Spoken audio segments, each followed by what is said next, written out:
afternoon, everyone. Thanks so much for joining us. My name is Taylor Dowdle, and I am a graduate student at Seattle University, class of 2024. My dad graduated from University of Washington and attended Garfield High School.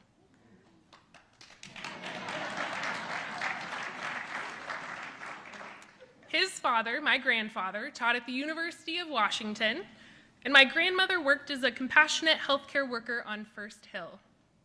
I guess you can say my roots run deep in Seattle. In college, I studied human development and family studies, as well as business administration. A major reason I was involved in both of these programs is because both programs served as part of my personal recovery. One Sunday morning, when I was just 11 years old, I sat beside my dad watching car races on TV. That day started out like any other day. He asked me that morning, "Is it okay if I go for a bit?" He was referring to going to cleaning the roof of our home. Those would be his last words to me. He would die unexpectedly of a heart attack, leaving my mother and I without the man in our house, who loved us both infinitely and unconditionally. My whole world changed that Sunday morning in 2008. Now, why would I share this with you as I introduce Mayor Harrell for the State of the City speech for the City of Seattle? Because I believe what has allowed me to write my story, to find hope and strength out of one of the saddest days of my life for a kid who didn't even know what a funeral was, is knowing that I had to find a path forward. I had to talk with people, rely on those who loved me, continue to learn about what I was feeling and how I could cope. That I had to claim my happiness, my success, my purpose, and that if it was to be, then it would be up to me. And I realized I couldn't be without the help and commitment from those willing to help. That I wasn't in it alone, and there were many helping hands, many of whom are here with me today. Seattle is climbing out of a narrative of its own despair. It too has suffered through its many losses. And while it is not one single event that changed its course like my personal story, the path of its recovery will take many helping hands.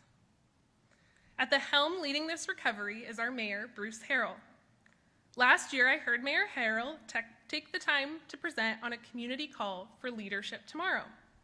I have also spent time speaking with him on the phone about the work that I'm interested in regarding helping youth work through grief and emotional issues associated with loss. Mayor Harrell always calls me right back, eager to mentor myself and also my first cousin, a law school student who spoke to him at length several weeks ago about her own career and ideas for supporting this Seattle community. He is always very generous with his time and concern. I believe that Seattle will not only recover, but Seattle will indeed claim its rightful position in this country as one of its best cities. Mayor Harrell wants the city to be safe and for its people to achieve their dreams. This is what Seattle needs. A mayor who cares about one life at a time and will not rest until we are safe, we are recovered, and until we as a city are positioned for success. I present to you Mayor Bruce Harrell, Seattle's 57th mayor.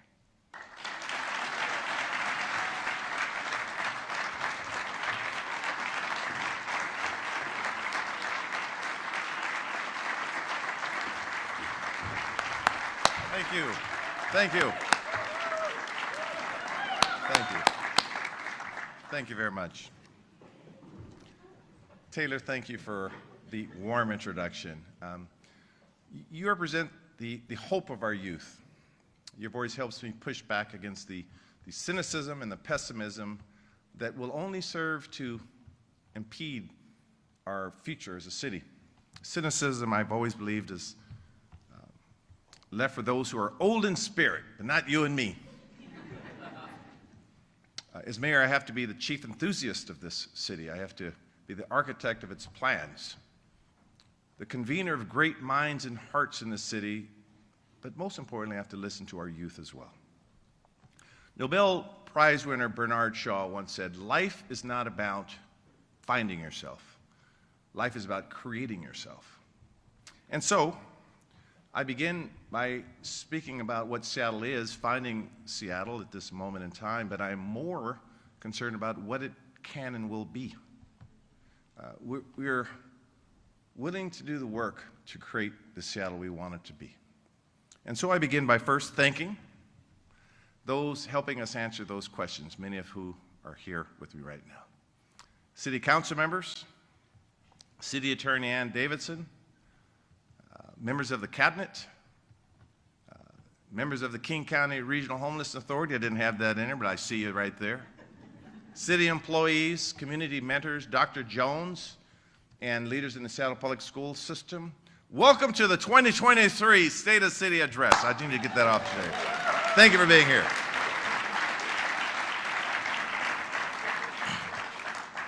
Now, we're at Fisher Pavilion. I think you got the instructions. You know, we're sort of slow playing where we're going to be. But we're at the shadow of the Space Needle. And we wanted everyone, first of all, to experience this once, one-of-a-kind culture sort of icon here in our city. But we wanted to share where we are as a city and, again, where we must do to create the Seattle we want to see, the Seattle of the future, as it once was called.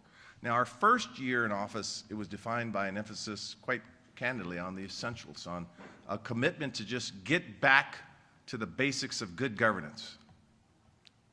Now, don't get me wrong, shiny things are cool, but things that work well are better. So we built our administration from the ground up, building relationships with many of you, building teams, building systems, building trust. We demonstrated our commitment to a One Seattle agenda, working together to advance our shared values, our common goals. It wasn't easy work. It continues to be hard work. But my focus as mayor was to redefine local politics into one of action, decisiveness, collaboration, and excellence. Many of my cabinet members, most of them are here, and I had, quite frankly, one simple message: outwork everyone and lead. Outwork everyone and lead. No one is penalized in my administration for honest mistakes, and they've heard me say this before. Now, you will get penalized if you don't care and you don't learn from your mistakes. Now, taking after the Seattle Kraken, we did build a penalty box on the 7th floor, otherwise known as Tim Burgess's office.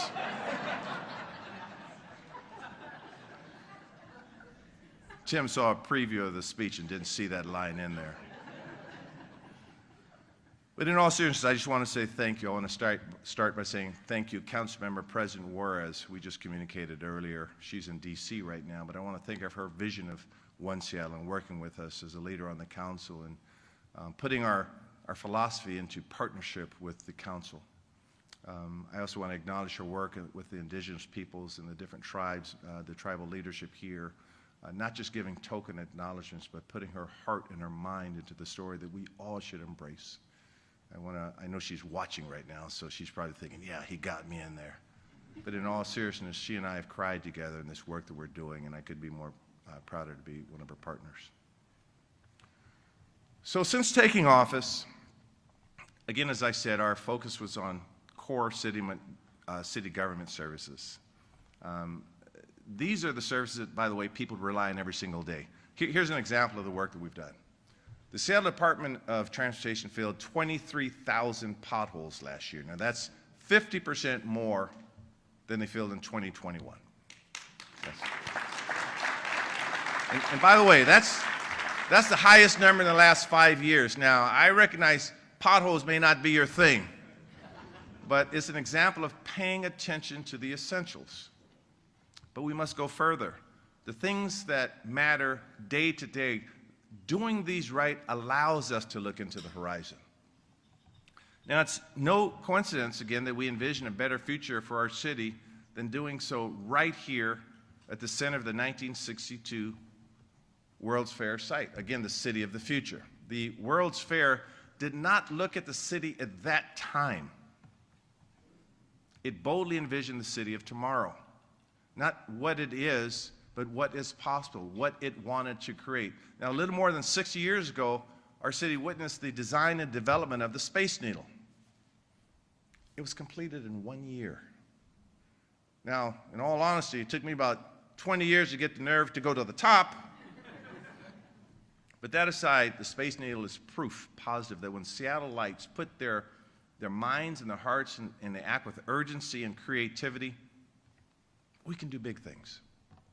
Now, so framed by the images of the Pike Place Market in Mount Rainier, the Space Needle stands as a symbol of our city to the nation, a pinnacle of forward-looking vision and trailblazing leadership rooted in our DNA as a city where innovation is inherent and progress is paramount.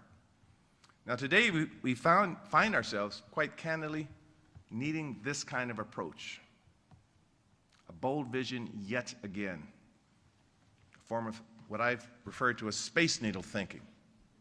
This will put us on the cutting edge of building our city. Now, let's just be very candid with one another. There's no better example of where this unabashed boldness is needed than me picking up this paper.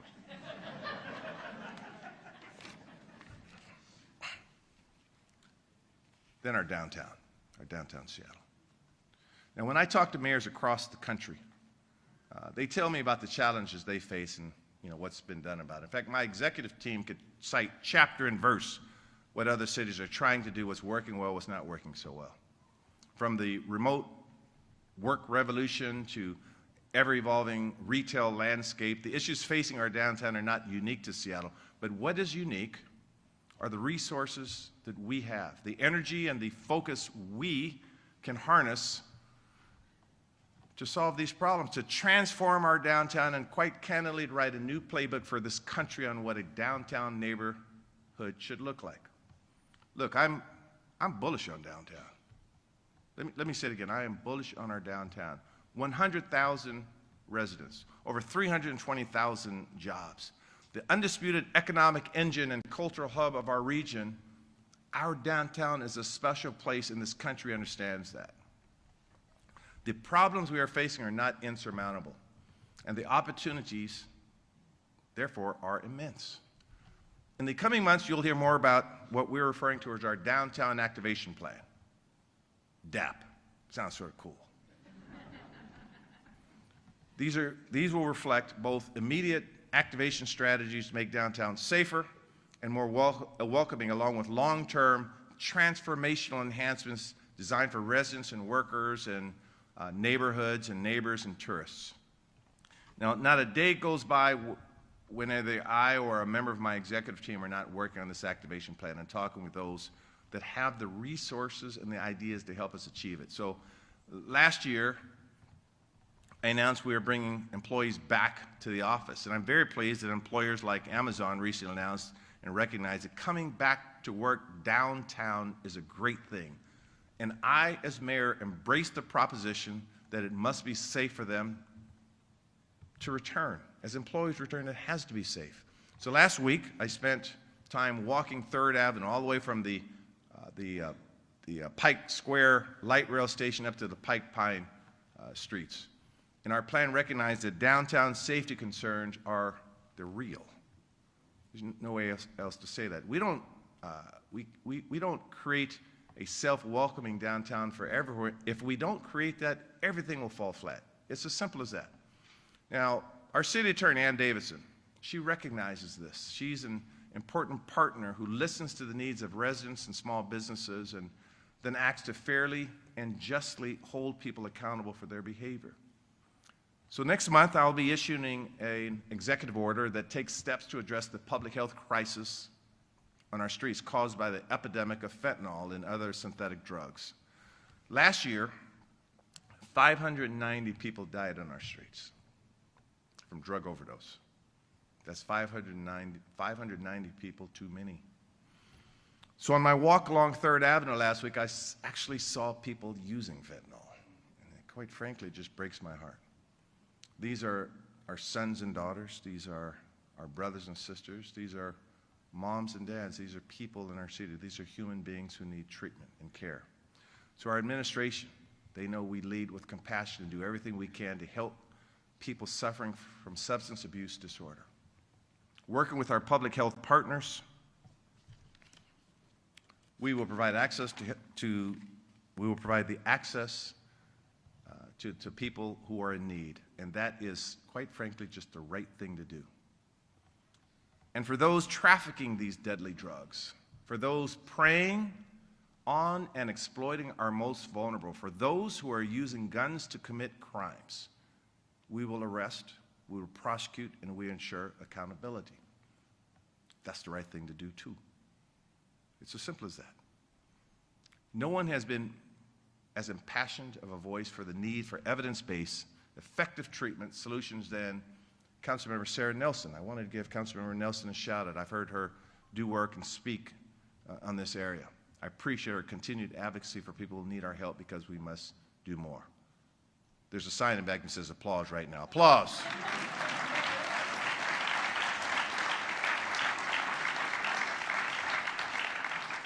Activation and eyes on the street help create safety, and that's why our plan will light up our downtown corners with artists and musicians, pop-up vendors, social service workers, members of the faith community, creating a proactively positive presence for all.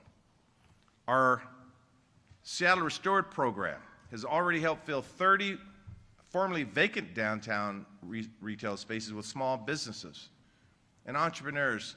We've put in art installations and retail stores, but our current plan will go even further. We'll fill empty storefronts with a special focus on small businesses owned by people of color. We'll also make it easier and less expensive to start a business and create jobs. Now, I've had countless conversations with CEOs and union leaders and neighborhood advocates and small business leaders and housing supporters, helping with the vision of the new downtown. And as we build and create the assets that help us optimize opportunities for all, as Taylor said, many hands will be involved. Our One Seattle Day of Service, which is a sort of a beta trial, a concept we pushed out, provided we can all play a part in creating a better Seattle. So we've got another one coming up. Shout out, May 20th, Day of Service coming up. Save the date. You know, this kind of redefining of our city, it gives us a chance to correct the errors of the past, to reverse damaging conditions and reinvigorate, for example, our Chinatown International District in Little Saigon. This historic part of our greater downtown region should be a safe, thriving place for residents in every neighborhood who treasures it. I have many of my family members here, and they know our roots in this neighborhood go back almost 80 years. My aunt owned and operated a flower shop at 10th and Jackson for decades, and I'm inspired by the resilience and strength of this community. And as I said earlier, now is the time for bold action. That's why our long-term plan centers around downtown as sort of a laboratory for the future. Now, the possibilities are endless. I mean, it may mean changing our zoning codes to convert excess unused office space into housing.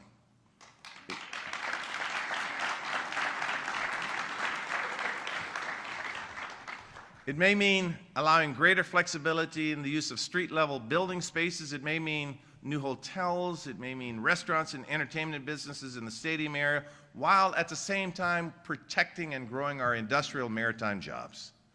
In fact, in March, our city planners, many of whom are here, will launch a design competition around converting office buildings to housing, and we need to recognize that downtown's office space may never fill up as before.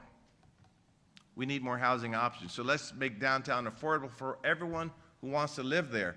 And at the same time, we have to realize that economic activity at our city's core is essential to our shared prosperity.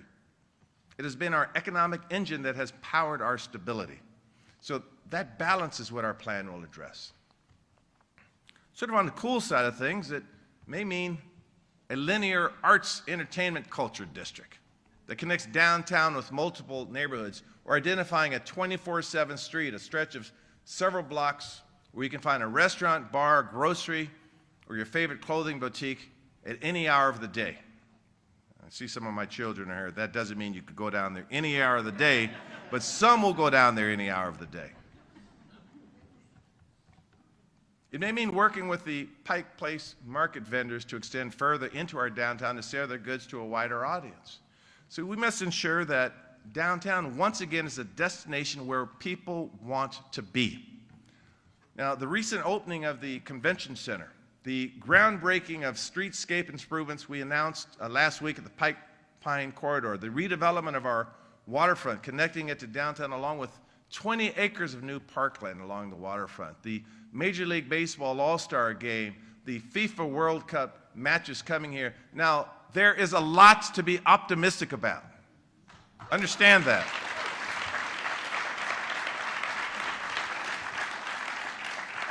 And our focus on downtown doesn't come at the expense of other neighborhoods, and it's critical to understand that. In fact, it strengthens them. For example, I'm excited to announce that in the preparation of the All-Star Game, the Seattle Mariners are funding and partnering with the city to renovate and restore Rainier Playfield on the south end. Now, this is a significant, lasting investment in the lives of South Seattle youth and all who enjoy cities parks. We couldn't be more excited and grateful, and I'd like to acknowledge Frank Rivera from the Seattle Mariners, who's with us today. Frank, thank you. Served on our transition team. Thank you, Frank. The truth is, the new downtown is going to be different, and that's what we want.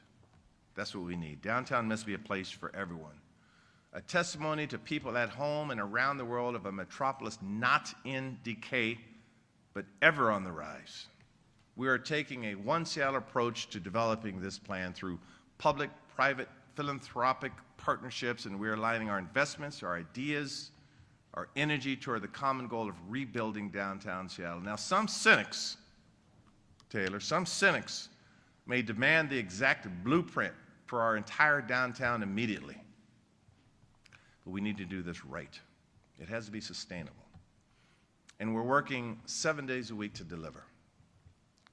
Now, I take shortcuts sometimes. I did look at Wikipedia. I look at the Wikipedia, Bishop Witherspoon, just for the answers. And all it said was, see Portland, and then there was a link to Danny Westnate's article. Wasn't too helpful. I love Portland, by the way. I don't want to be that mayor that bashes another neighboring city. Just a joke, Portland. But in all seriousness, we also need immediate action and innovation to respond to our public safety issues. We're here with both of our chiefs here. The problems we're having are far too common in our city. Now, following national trends, Seattle saw a 4% rise in reported crime last year. Now, in the fourth quarter of 2022, we did see an encouraging decline in crime, and an early indicator that our tactical decisions and our investment decisions can be effective. We know there's still so much work to do to build on this trend and to build a city where everyone feels safe. And I remind folks that is, for all those influencing our outcomes, that is our primary city's charter, to make sure everyone is safe. So under our administration, our public safety framework is centered around 5 pillars. And this is a new approach that we've developed in our administration. Number 1, a holistic approach. We know police actions and arrests cannot ensure all of our safety issues. We need to integrate wide-ranging solutions and approaches to address criminal behaviors. Now, that means removing the barriers to success that have existed for so long: racism, poverty, a legal system too focused on punishment instead of restoring people to be valuable, contributing members to our society. It means investing early, as we do with our current Seattle preschool program. It means making sure everyone has a fair chance at a living wage job. And it also includes the strategies I mentioned earlier: activation of public safety to put more eyes on the street and feet on the ground. It requires community-driven policing focused on problem solving and partnerships with community-based organizations. That's our holistic approach. But number 2, enforcement and investigations. We're not afraid or intimidated to enforce the law and to make arrests when people cause damage to the fabric of our neighborhoods. We must continue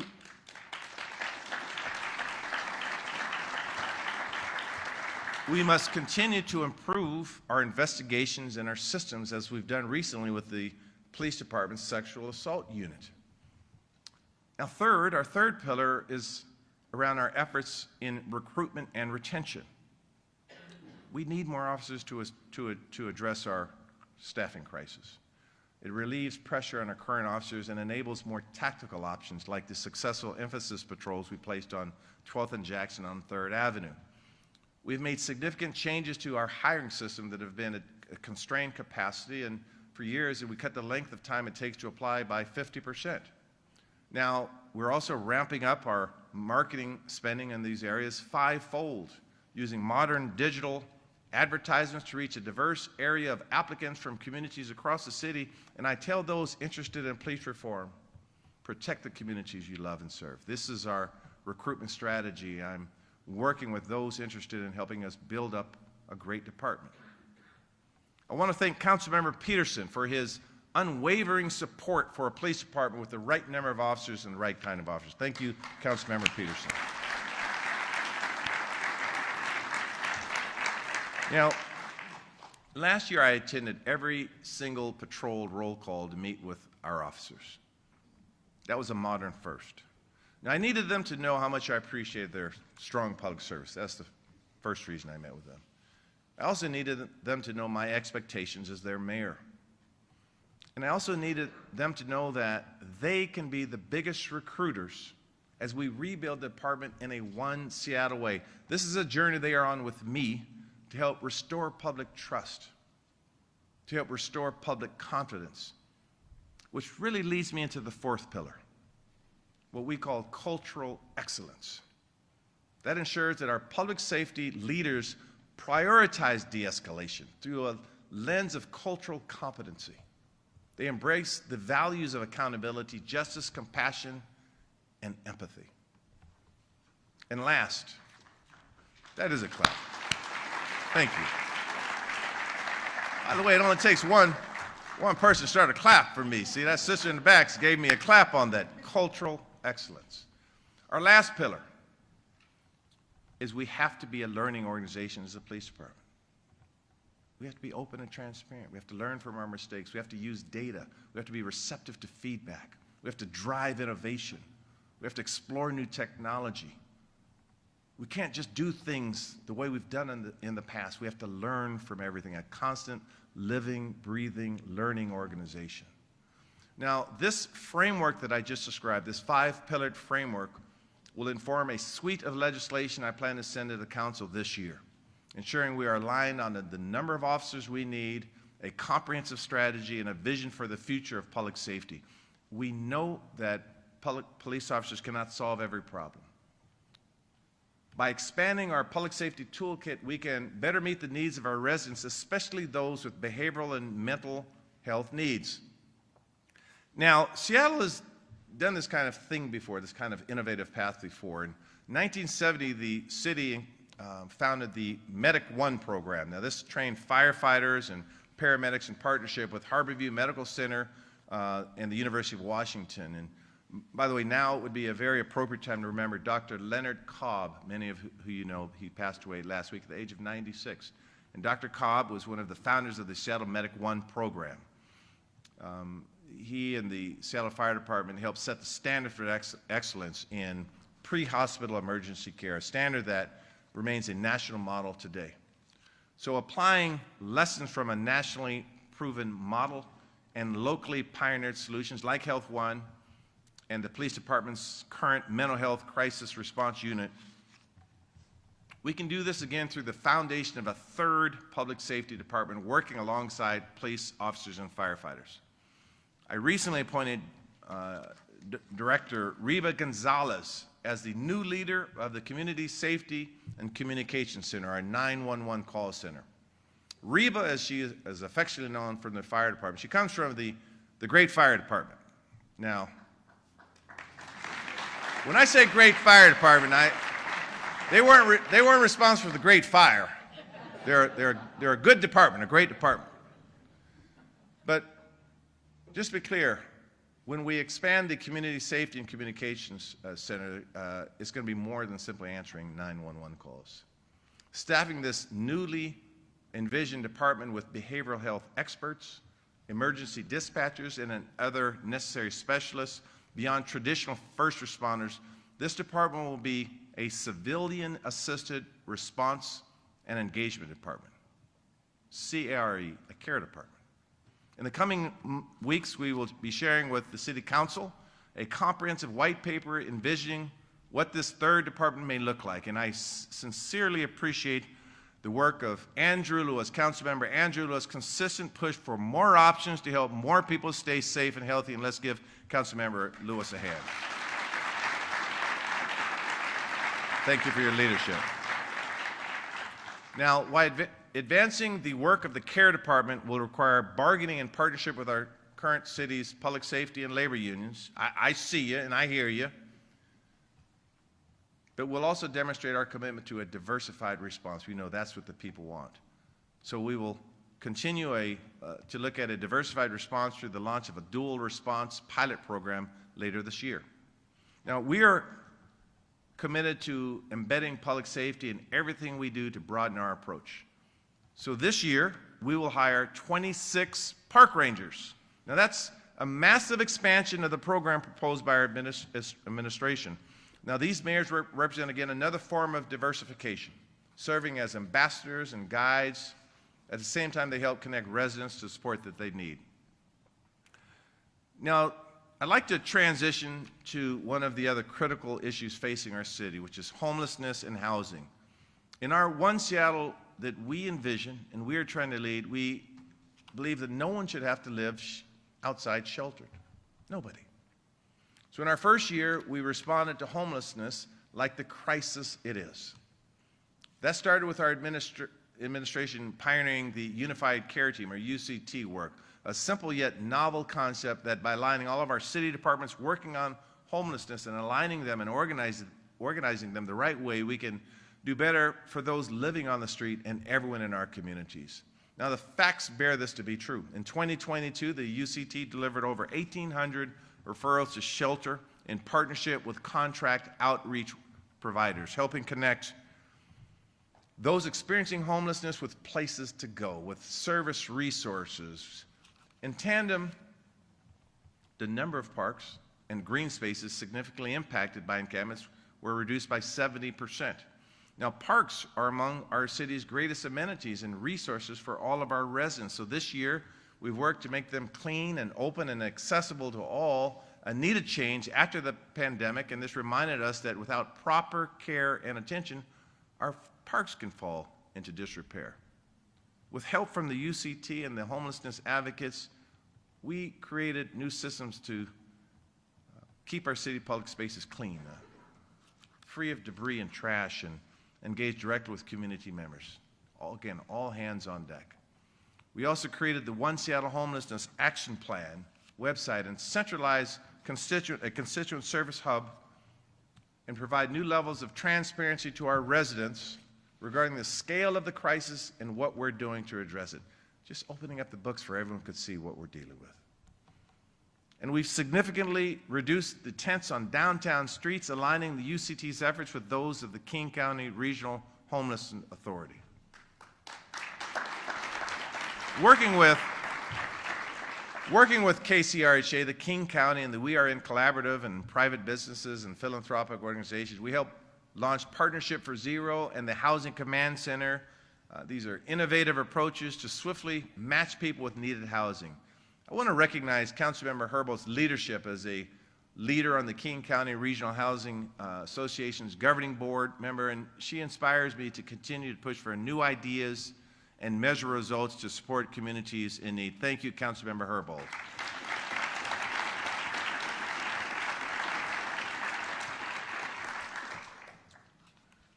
Now, despite the important work from the city and KCRHA and more, we're still seeing more in-house people die outside in King County in 2022 than before. And that's just heartbreaking. And we have to be honest about that. change begins with housing, with shelter, and with services. We must bring people indoors with urgency and compassion. So this year, you will see our administration launch a new neighborhood-focused approach and teams for the UCT. The first teams will launch next month. And as we expand this type of coverage to neighborhoods across the city, their work will be defined by relationship building and continuous improvement. We want people to know and see and feel and love the communities that serve, particularly our own employees. We believe this is the right approach and the most effective approach. We will. It only takes one person. So we'll also deliver continued support for the KCRHA in the form of renewed investments, nearly $97 million, a 25% increase toward outreach, new shelter, options, and other critical homelessness services. We also must be relentless in our push for more housing that is affordable.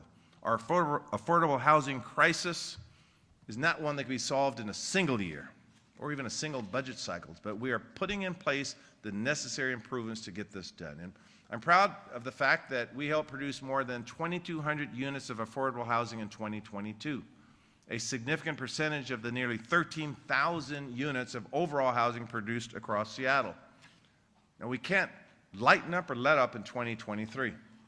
We've put forward a $250 million investment in the budget. That is the largest of its kind ever toward affordable housing.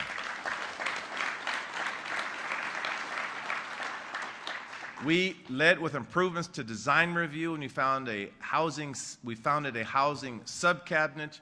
These represent the cornerstones in our efforts to build more housing. This year, we'll advance even more common sense improvements from permitting, the permitting process and reforming that process to our comprehensive plan update to ensure that we're making easier to build more housing.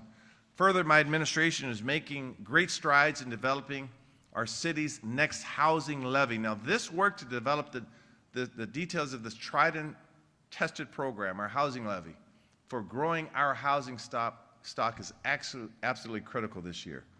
I want to recognize Councilmember Teresa Mosqueda, who is a tireless advocate in the affordable housing space and has been a strong collaborator, that's a tough word, but it's one I'm going to stumble through.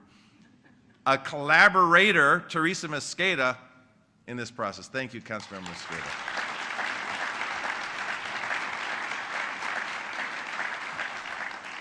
Councilmember Mosqueda got 3 shout-outs. She must be really a collaborator with us. Now, so candidly, my direction on the housing levy is going to be very simple. We must give the voters of Seattle an ambitious and achievable plan that lives up to the scale of the housing crisis that it is. It must do more than ever to prevent homelessness. A bold pledge and proven method to build thousands of units of housing. It should deliver rental assistance to prevent people from becoming homeless in the first place, and resources to stabilize our workforce. We have a workforce that can be described as dedicated, relentless, committed workers who sacrifice to those in need. That's the forward-looking vision we seek to realize in this effort on the housing levy, and we will be excited to present it to the voters. I need to talk a little bit about transportation, an area where, quite candidly again, we've seen trends go in the wrong direction. This is a tragic direction in terms of fatalities and serious injuries. So in Seattle, I think we all can agree that no one should have to worry about being hurt or killed by a crash or collision. That is why we've recommitted to strategies that protect vulnerable users as we work towards our aggressive Vision Zero goals of ending traffic deaths and serious injuries, aiming not for, quite honestly, not for what's easy, but for what is right. In the coming days, we will share alongside SDOT Director Greg Spots early actions we're taking to get back on track with this goal. And in our administration, we will lead, as I've said before, when I'd run for office, I said we will lead with people and we will lead with safety. It's for that reason we worked hard to receive a $25 million grant from President Biden and Secretary Pete Buttigieg to implement safety improvements in underserved neighborhoods. We're very proud of that investment. Now, I've been told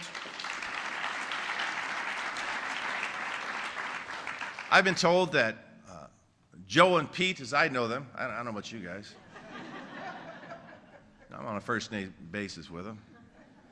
Of course, you know, I'm joking like I'm known to do.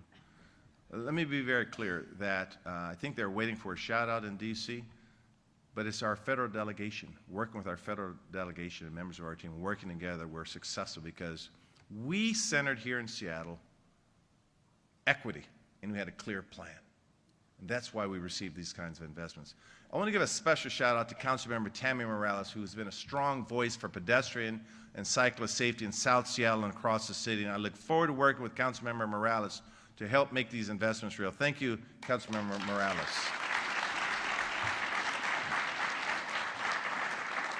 Now, in this time of change, we must transform our streets and neighborhoods to be places where walking is encouraged and multimodal transportation is safe, where our sidewalks are vibrant and we pursue exciting new options such as outdoor dining and retail and street cafes. And I can't say that without mentioning Councilmember Dan Strauss. Councilmember Strauss has championed time and again partnership with our office, and I want to thank Councilmember Strauss for his great leadership and partnership. Thank you, Councilmember Strauss.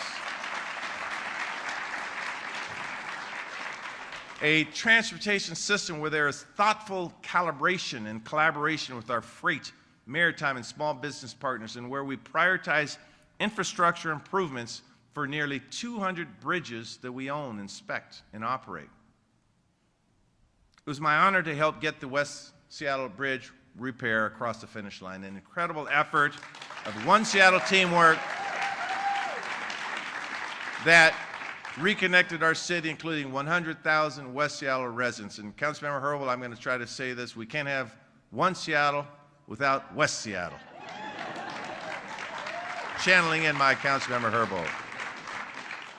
So now we are also focused on partnering with Sound Transit to deliver light rail to West Seattle and to Ballard, and right here to Seattle Center as part of Sound Transit 3. This is the largest transit expansion effort in this country and the largest infrastructure project in our city's history. So, see, in our new Seattle, we want to see neighbors and visitors be able to take fast and reliable and safe transit to make memories at Memorial Stadium or at Climate Pledge in the arena, to watch the Storm, the Kraken, and yes, one day the Sonics. To enjoy the new bumper shoot and relish the return of the Bite of Seattle. Well, thankfully, we don't have to wait that long for the bumper shoot and the Bite of Seattle. We're returning it to the Seattle Center this year, something we all can look forward to. And I would be remiss if I didn't want to thank Robert Nellums, our recently retired director of Seattle Center Director. 40 years of service, 40 years of service. Thank you, Robert Nellums. So, light rail expansion is also critical for reaching our ambitious climate goals. We set them last year. Last year, I issued an executive order that took 23 climate justice actions and accelerated emissions reductions by 82% by the year 2030. Our work to take on climate change and fight environmental injustice was recognized internationally for our innovation and our community building. I have no doubt that, again, Councilmember Swant's passion for a just climate future has helped inspire many in our community to take actions as well. And I'd like to thank Councilmember Swant for that leadership. And I'd like to say this, that I remain optimistic, cautiously optimistic, that as Councilmember Swant leaves the City Council, that she will say at least one favorable statement about our administration as a parting gift. Throw us a bone or something. But in all seriousness, thank you, Councilmember Swant, for your leadership there.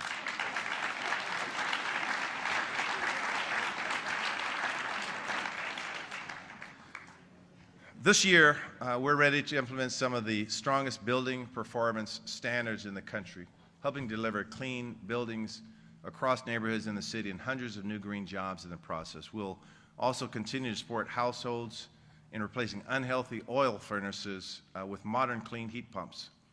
Now, with climate impacts and extreme weather part of our city's foreseeable future, our innovative, resilient hub strategy becomes critical, providing communities in need with spaces to stay healthy and safe during heat events and flooding and cold weather.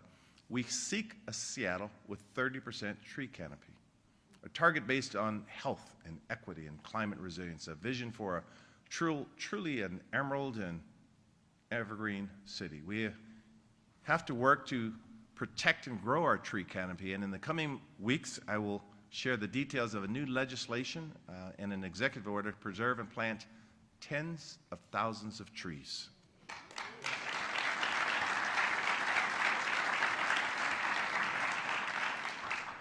So in closing, I think you get the message. We're at a time of incredible change for our city, a rebirth.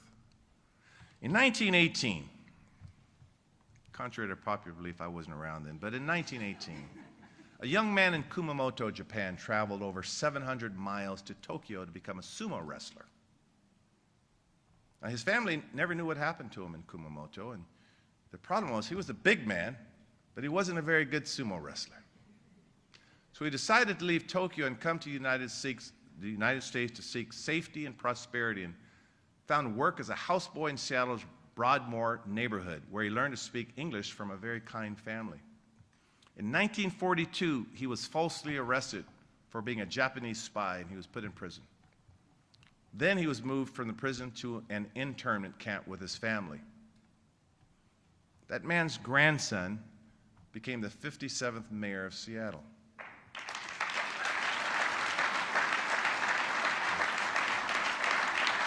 And despite the fact that he and my mother were treated so badly, he loved Seattle and what it had to offer, as did my mother. Their optimism lives in me. Now, we started this speech with Taylor introducing me. The father she spoke of, whose death left her in despair, was my best friend. He lived with me for 8 years after high school. He helped me in my first run for office in 2007. And one thing about your father is he believed in seeing the best in people around him. He always saw opportunities, endless opportunities. So as your mayor, I cannot let my grandfather down, I cannot let you down, and I certainly can't let your father down. Their level of optimism, coupled with the hard work, that's the answer that will allow Seattle's success. See, the challenges facing Seattle, they're real. But the strategies we've adopted are intended to make a difference, not just today, but for generations to come. There is no substitution for hard work. It's going to take bold thinking and hard work to make Seattle where everyone feels safe, a Seattle where everyone is housed, a Seattle with jobs and opportunities, a Seattle where we fight for equity and fairness, a Seattle with a downtown that's the envy of this country, a Seattle with fast and safe streets and transit, a Seattle with healthy and clean water, a Seattle where you can raise a family and start a business, a Seattle we can all take pride in. Over 60 years ago, at the World's Fair right here on the Seattle Center grounds, leaders and residents of our great city came together to present a vision of what a strong, vibrant city could and should look like. We now face the same task. The future of Seattle is one that we are building today. The city we want to see, the city of the future, is here. If we envision it, we can realize it. So once again, we must embrace the boldness and innovation that our city is renowned for. We must turn our policies into progress and unite to build one Seattle together. The state of our city is that we are ready and willing to put in the hard work. Let's do it together. One Seattle. Thank you very much. Thank you. Thank you.